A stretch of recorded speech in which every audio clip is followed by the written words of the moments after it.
Ever found yourself racing down the highway, only to realize you have no idea how fast you're going?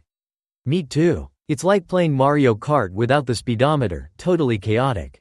But fear not, because today, I'm going to show you how to enable the speedometer on Google Maps. Buckle up, it's going to be a wild ride.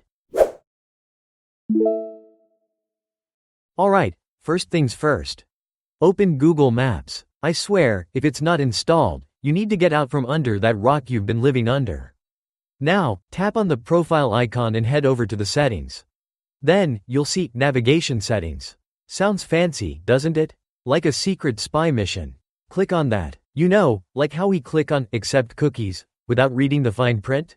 Once you're in, scroll down. Now, here's the golden ticket. Look for Show Speedometer.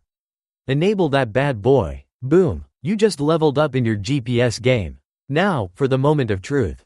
Imagine you're cruising down the highway. You're feeling like Vin Diesel in Fast and Furious, and then you see that little speedometer pop up. Oh no, I'm going 80 in a 60 zone. Better slow down before I become an unwitting contestant on Cops. And there you have it. Enabling the speedometer on Google Maps has never been easier or funnier. Now you can show off to your friends and say, "Look at my speedometer.